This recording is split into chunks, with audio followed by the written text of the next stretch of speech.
Continuing coverage of 25 dogs troopers say were found dead on a Mat-Su property. DPS now says they have arrested a woman on more than 24 animal cruelty charges. Our Joe Allgood is live at the Borough building tonight, where some people are expected to show up and express their opinions. That's where their weekly council meeting is about to begin. Joe? That's right. We expect to hear from some angry borough residents at tonight's meeting. That comes after Misty Reeder was arrested on 26 counts of animal cruelty, one for each one of the dogs that were found on a Willow property, including the lone survivor. Now, I have to warn you that the video we're about to show might be disturbing to some viewers. This was taken by a nearby community member that we spoke to last week. He told me that he became concerned for the dogs in January.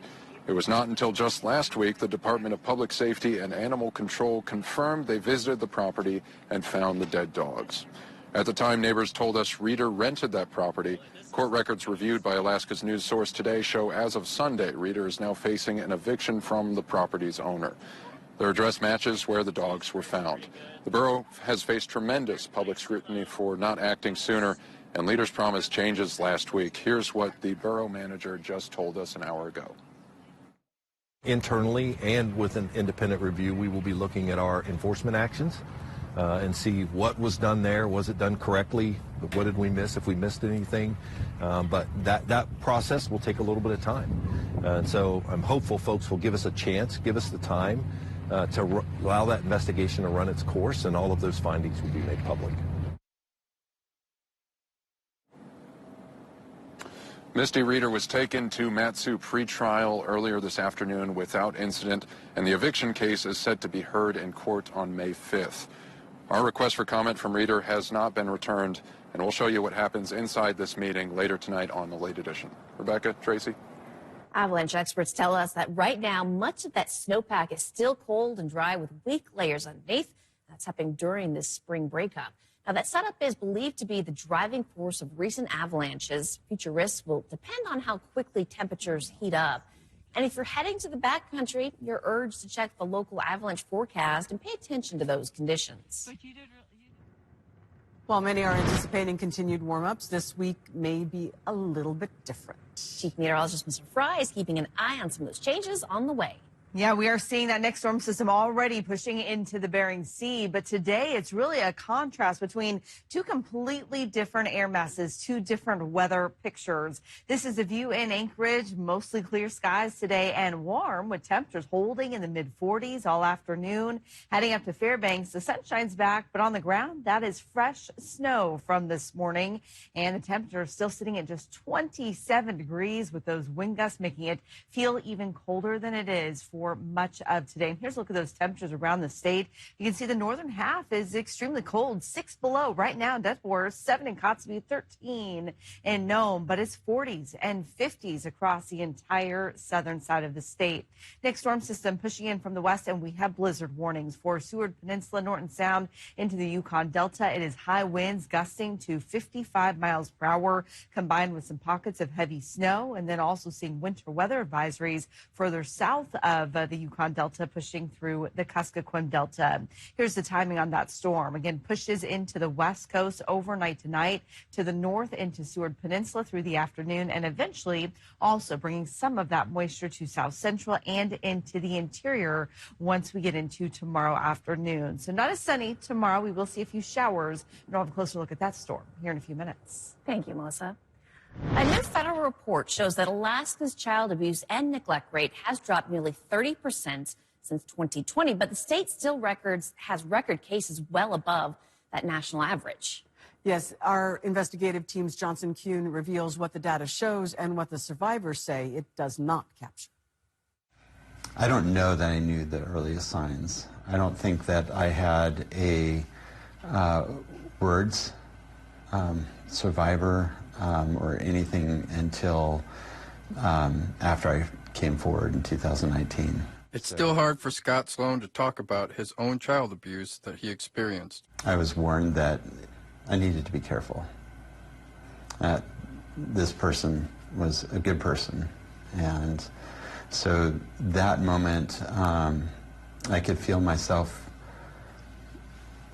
leave myself. I felt I just parted ways from myself and felt like I was really alone in what I was experiencing. The founder of Mighty AK, a survivor-led platform amplifying other voices like his to help shape state policies and organizations, came forward decades after he survived.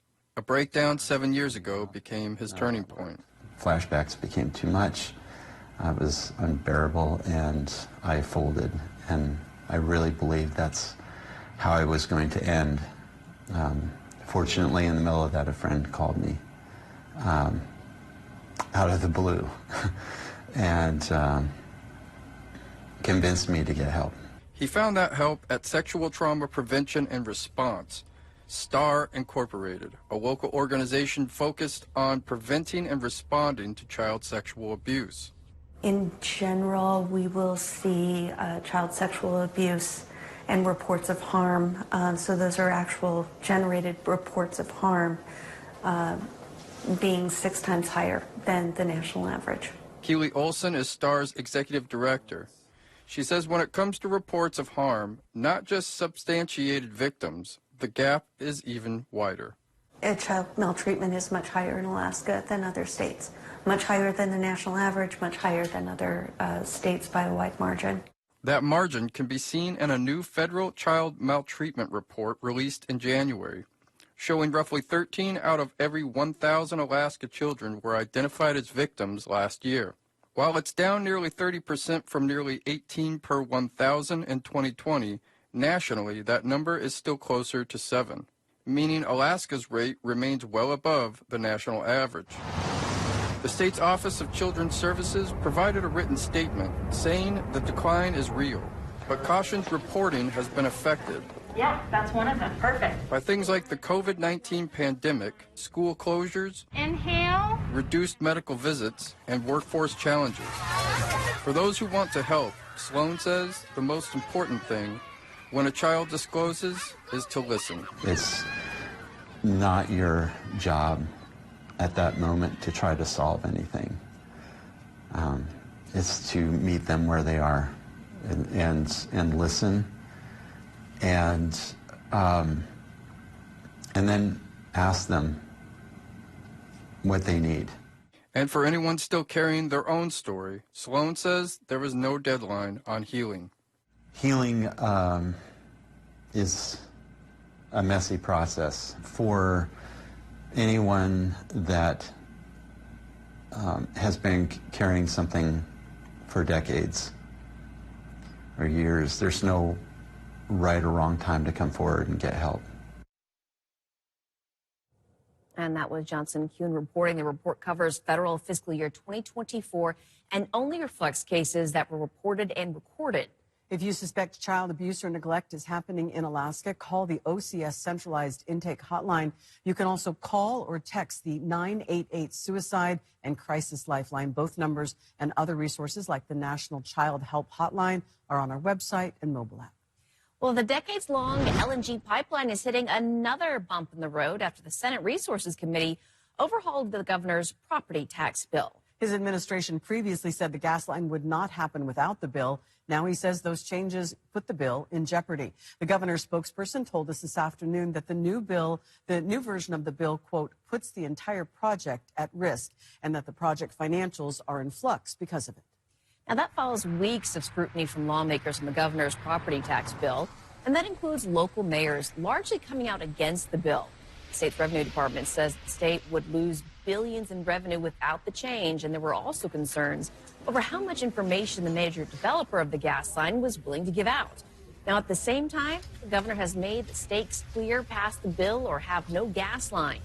Senator Bill Wielkowski, an Anchorage Democrat, says the new version does not endanger the pipeline. And so we've been told by Glenfarne well before this session even started that they needed nothing. They needed no tax breaks. They did nothing. They can go ahead and build the they can go ahead and build the gas pipeline right now if they wanted to. There's nothing stopping them from doing that. In fact, that's what they said they were going to do last year. You know, we're just trying to figure out what the right numbers are, and of course we want to make sure the project goes forward. This all comes after the president invoked emergency powers yesterday to bolster the country's LNG capacity. For more on this one, visit our website or our mobile app.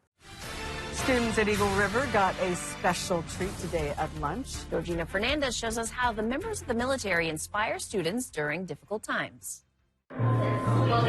When class gets out, What's up, guys? How you doing this afternoon? that's when the party starts here.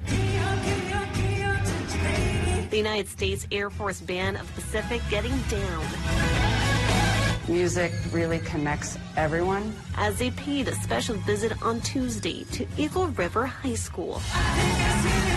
It's the greatest honor in the world to be able to wear this uniform, doing what I love the most. Celebrating the month of the military child while also hoping to inspire the next generation of musicians. We're going to change to what it says, percussion. It's 2/8 notes. These students, like junior Ivan Dick, Honestly, music is the reason that I come to school. whose love for music now feels threatened. And to have this outlet taken away from me and other people I know, it's honestly devastating. As Anchor School District warns, fine art programs will face cuts going into next school year as the district aims to fix a $90 million budget deficit. I don't know what I would do without music. Music for these students, just like math and English, can provide a pathway to a successful future and opportunities. So I hope that these students have a way to continue to have music be part of their lives and their education. As the U.S. Air Force shows just one way music can continue after school. If it's possible, we can inspire one kid to either pursue music professionally or maybe pursue a career in the military, then that's a huge win. Shining a glimmer of hope during an uncertain future. Georgina Fernandez, Alaska's news source. Thanks for listening. Click subscribe so you can get the latest podcast from Alaska's news source automatically. And stay up to date with breaking news and in-depth reporting available for free 24/7 with the Alaska's news source app.